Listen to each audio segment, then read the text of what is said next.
Donc voilà, faire connaissance avec l'animal, c'est vraiment l'objectif d'aujourd'hui, sans aller trop dans le détail. Et essayer de les accrocher un peu, quoi. Rien que dans l'école d'Acous, il y en a une cinquantaine. Et donc tous les enfants de la vallée réunis, y compris les élèves du collège, il y a 250 enfants. Donc c'est pas rien. Voilà.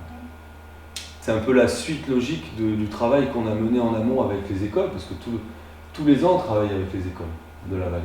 On attaque direct alors. Bonjour, venez, rentrez. On compte ?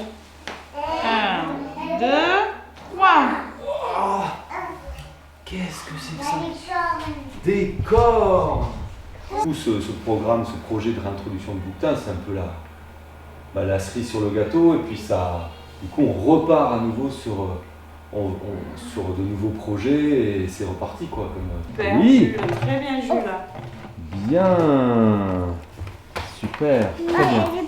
Ça tient là, ça vous plaît ? Oui. Bon, alors ça, voilà. La semaine prochaine, on va les voir en vrai. Parce que la semaine prochaine, vous allez voir en vrai des bouquetins qui vont sortir de leur caisse pour aller vivre dans les montagnes. Mais on va compter les traits ensemble et comme ça on pourra savoir quel âge il a d'ailleurs. D'accord ? Allez, on le fait ensemble. Donc 1, 2, 3, 4, 5, 6, 7, 8, 9, 10, 12, 13, 14. Voilà, c'est ça, à peu près 13-14 ans. Alors comment on pourrait l'appeler celui-là, ce grand mâle bouquetin, le grand papa? Comme Kiki par exemple, ça c'était pas un prénom de la classe, c'était chouette. On a une histoire de comme l'éléphant. Eh ben oui, mais il a dit qu'on pouvait utiliser des histoires. Pensez à des histoires. Comment? Vas-y Milan. Bobo. Un petit nom de fille. Biquette.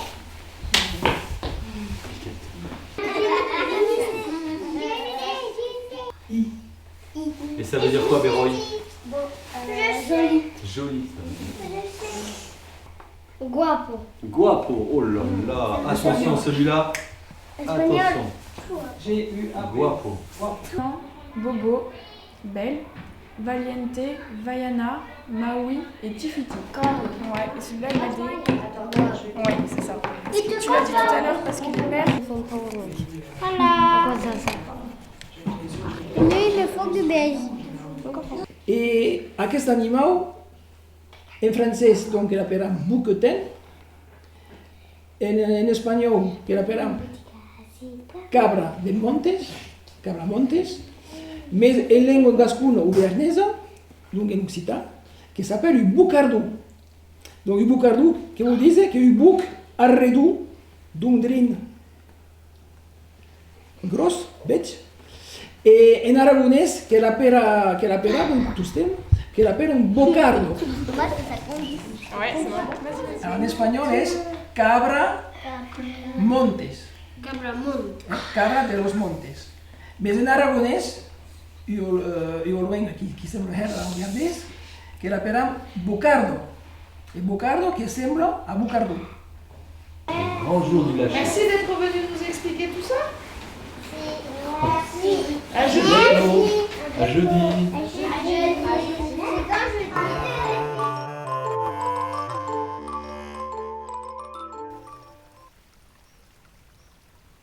Là, juste derrière moi, c'est la Sierra de Guadarrama. Et c'est un endroit symbolique du retour du bouquetin dans les Pyrénées, puisque c'est ici qu'on est venu chercher les premiers bouquetins ibériques. C'est un parc national, maintenant il a été classé parc national, et il y a une population florissante de bouquetins qui n'est pas chassée, chose assez rare en Espagne.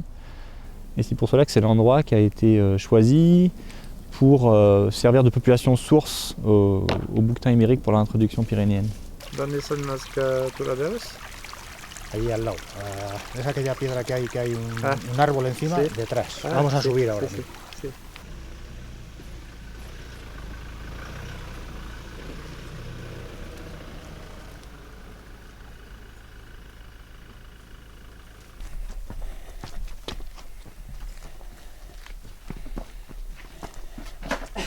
Le déclenchement des portes, en fait, c'est un système mécanique tout bête.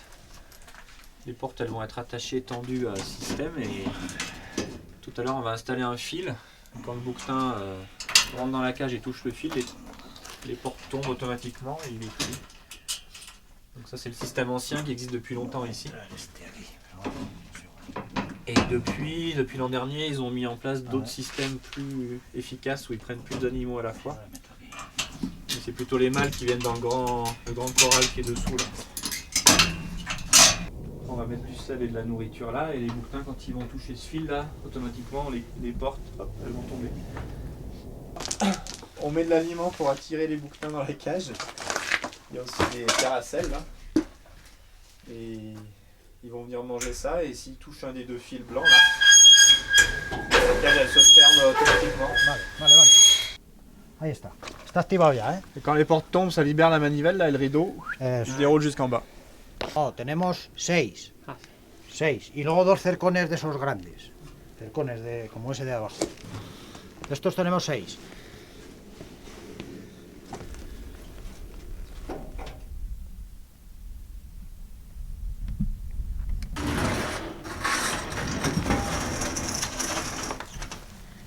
Pasa para que lo veas. Y luego ya. Yo, si quiero meter una, pues abro, y si las quiero cambiar. En l'occurrence, là, on va lâcher demain en vallée d'Aspe, et en vallée d'Aspe, il y a de la faune sauvage, donc qui est importante. Il y a des isards, il y a des cerfs, etc. Mais il y a aussi, et c'est très important pour la vallée, des éleveurs qui, eux, travaillent avec de la faune domestique, et les principaux troupeaux en vallée d'Aspe et Osos sont les troupeaux laitiers ovins. Y se quedan encajadas aquí. Ah, sí. ¿Eh? Y así la podéis... Así el veterinario saca sangre, ponemos crotales y demás. ¿Eh? Hacemos mediciones y pues cae la cabra abajo. Esta es una puerta corredera, ponemos ahí un cajón y ya las metemos directamente al cajón. Donc ce qu'on a fait, le parc national, on a essayé de savoir quels étaient les enjeux par rapport à toutes les maladies susceptibles de toucher à la fois la faune sauvage et domestique. Quelles maladies on était susceptibles d'amener avec les bouquetins. Pour ça, première chose, il faut savoir dans quel état sont les populations de bouquetins ici. Et deuxième chose, il faut savoir quelle maladie pourrait poser problème pour la faune de l'endroit où on lâche, donc dans l'endroit de destination. Ça implique d'avoir un lieu de quarantaine. Donc les animaux, depuis 1 ou 2 semaines, ils sont dans un lieu fermé, en attente des résultats. Cet après-midi, on va aller chercher seulement les animaux qui ont finalement répondu au protocole d'analyse et qui sont négatifs aux analyses qu'on a définies. Et seulement ceux-là seront mis dans les caisses et transportés jusqu'en France.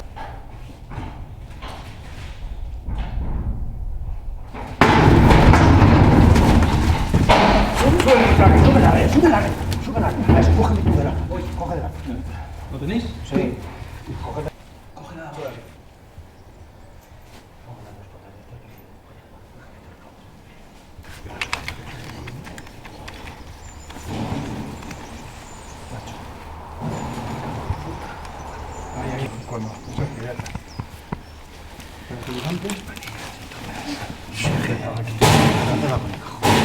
'Si ya hay caja. Si ya hay caja. ¿Dónde va? Está nervioso. Maneas. Maneas.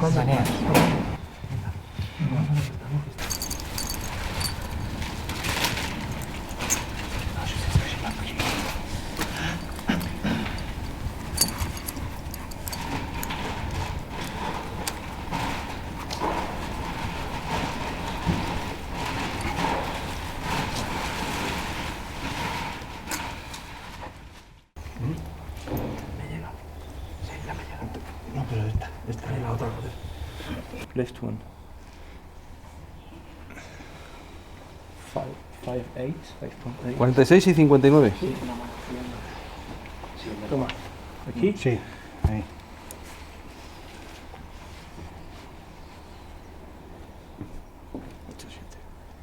Ocho, 7 y 23. Y la longitud total. 56 y medio. 56 y medio. La veille sanitaire post-lâcher, elle va consister à observer ce qui se passe pour ces animaux. Tout à l'heure, on va à tous leur mettre un collier GPS, ça c'est hyper important parce que ça permet de les repérer plus facilement, d'étudier leur déplacement, mais surtout de les retrouver plus facilement, puisqu'ils peuvent aller quand même loin du point de lâcher au moins en départ, puisqu'ils vont explorer. Donc on va regarder si ces animaux sont en bonne santé. Mais on va aussi faire des analyses, à la fois sur des animaux qu'on pourrait trouver morts, savoir de quoi ils sont morts, mais aussi à moyen terme sur des animaux vivants, tout simplement en les capturant et en leur faisant des prises de sang, pour savoir de quelles maladies ils sont porteurs. Et ça nous permettra d'avoir des éléments essentiels pour connaître à moyen et long terme l'état sanitaire de cette population de bouquetins. Vale, tira fuerte, ¿eh? Suelta.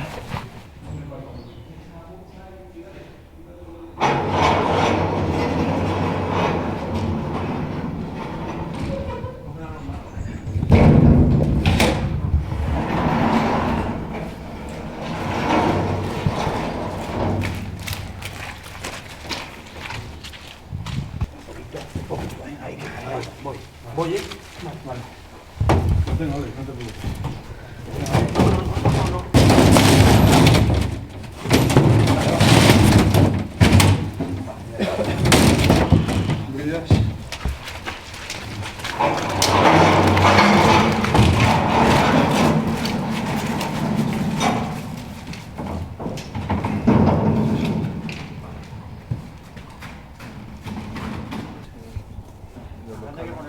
La grande arriba y aquí otra. Pero no sé si son atravesada al fondo del todo. ¿Cómo? Atravesado, ¿no? Hemos dicho recto. ¿Recto o atravesado? Si cabe, no sé. Ahí, venga, tira más. Está la llave ya. El candado. El candado, que lleva mucho tiempo sin abrir. Ce qui va prendre le dessus sur tout ça demain, c'est de voir du monde, de voir des gens, de voir des enfants, des adultes, des petits, des grands qui vont venir vivre ce moment. Et je pense que quand on va ouvrir les caisses pour lâcher ces bouquetins, c'est pas seulement de la biodiversité qu'on va faire sortir des caisses, c'est aussi quelque part du bonheur, du plaisir de voir cet animal revenir dans les vallées. Et j'espère que ce sera le début d'une longue histoire pour le bouquetin dans les Pyrénées.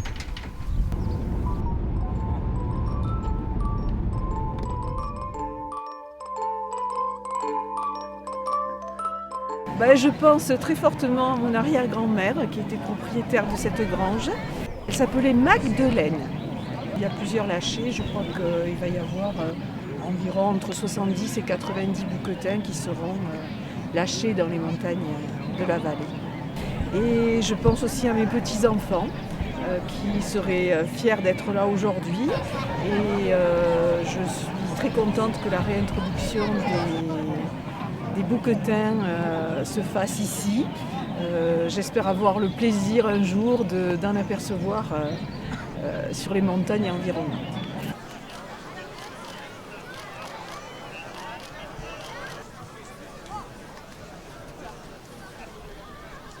Quand on le déplace, c'est bien que ça peut partir.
Lasagne, c'est l'école de Bedous qui a donné ce prénom. Allez, c'est parti.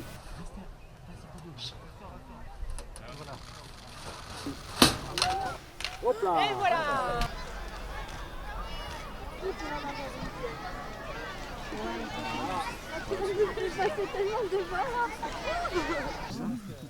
Comme ça, étiré. Et après, vraiment,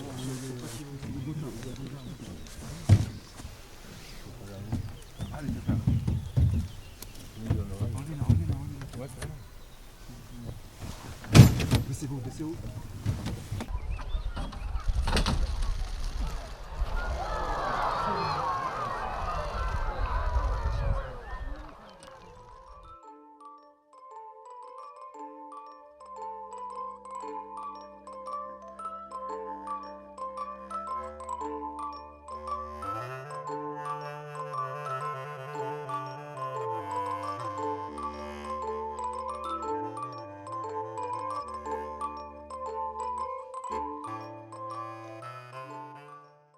Donc l'objet de ce second lâcher de bouquetin ici en Vallée d'Aspe sur la commune d'Accous, c'est de renforcer la population qu'on a créée en avril 2019.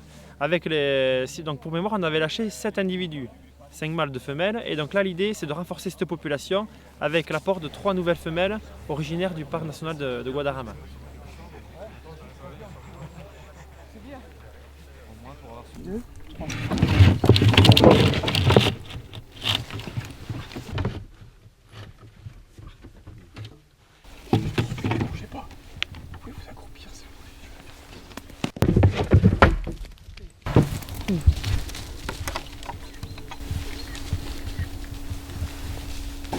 On a rajouté un collier avec des lettres, parce qu'en fait quand on les observe de très loin, nous on veut savoir qui c'est.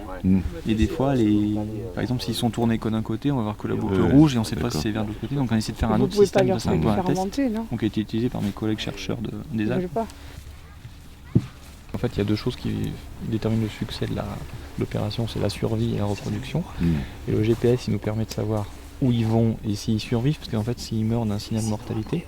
Par contre, pour savoir si elles ont un cabri, il n'y a qu'une méthode, c'est d'aller les observer, de savoir si elles ont mis bas. Et pour ça, on doit savoir qui c'est, qui a mis bas, qui n'a pas mis bas. C'est pour ça qu'on a tous ces systèmes de marquage, quoi.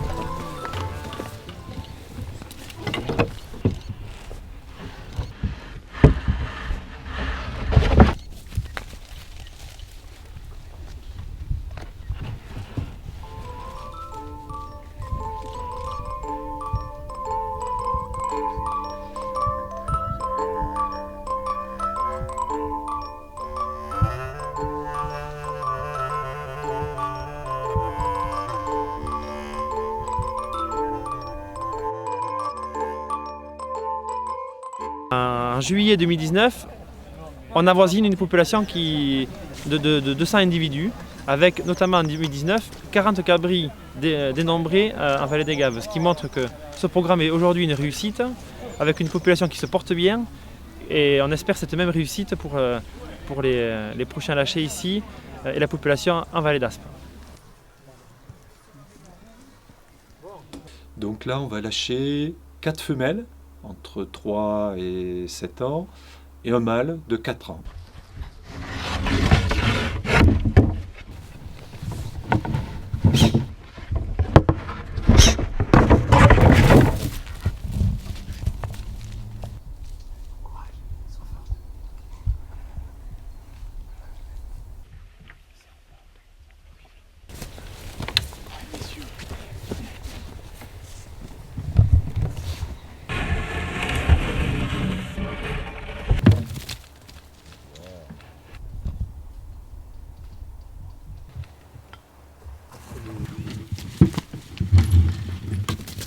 Et on souhaite bien sûr poursuivre en 2020, voire début 2021, pour arriver au nombre de 75 individus, qui serait le nombre idéal de lâcher pour un bon démarrage de la population.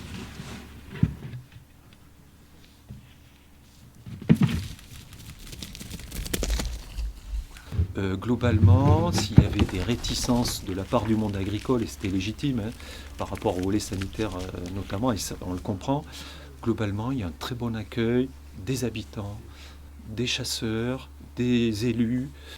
Ça n'a pas été facile, mais c'est avec une grande satisfaction que j'ai vu arriver cette proposition du Parc national, parce que je m'étais déjà positionnée favorablement à la réintroduction de l'ours. Donc réintroduire une espèce sur notre territoire, je trouvais ça très intéressant. Mais nous avons dû cependant faire face à des oppositions assez inattendues. Donc on a dû effectivement remonter nos exigences sanitaires pour répondre à ces préoccupations. Bon, des oppositions essentiellement sur le monde agricole, préoccupé par tout le cheptel domestique qu'on a tous nos étés dans nos montagnes. Donc le parc à ce moment-là a mis en place un suivi beaucoup plus drastique en lien avec notamment la DSPP, de manière à répondre à ces inquiétudes et à lever tout obstacle. Ce que l'histoire retiendra, de toute façon, c'est que la réintroduction de cette espèce, elle s'est faite par la vallée d'Aspe. L'opposition a été forte, mais malgré tout pas inconditionnelle, puisque la vallée d'Ossau n'a pas pu faire cette réintroduction. Cette expérience nous apprend que c'est quand même bien plus simple de préserver l'existant dans nos vallées, plutôt que de lancer des grands projets de réintroduction. On y arrive, mais c'est toujours beaucoup plus compliqué. Et l'avenir, c'est les enfants qui ont participé à cet événement, qui en gardent un souvenir quand même très fort et qui m'interrogent souvent sur le devenir des bouquetins, sur leur situation, etc. Et je crois que ça aura profondément marqué cette génération. Ça, c'est sûr, c'est un bal. Ouais, moi je trouve que c'est quand même impressionnant parce que déjà, moi je pensais que c'était un peu plus grand. Et quand j'ai vu arriver les petites caisses, je pensais que ça allait partir. Enfin, moi je pensais que c'était que des cabris. Et après, elle est partie vers nous. Ben voilà, ça m'a fait un peu peur. Ils sont très perchés dans les falaises et c'est impressionnant à la vitesse où ils montent quand même. Ouais, il est pas pressé, il est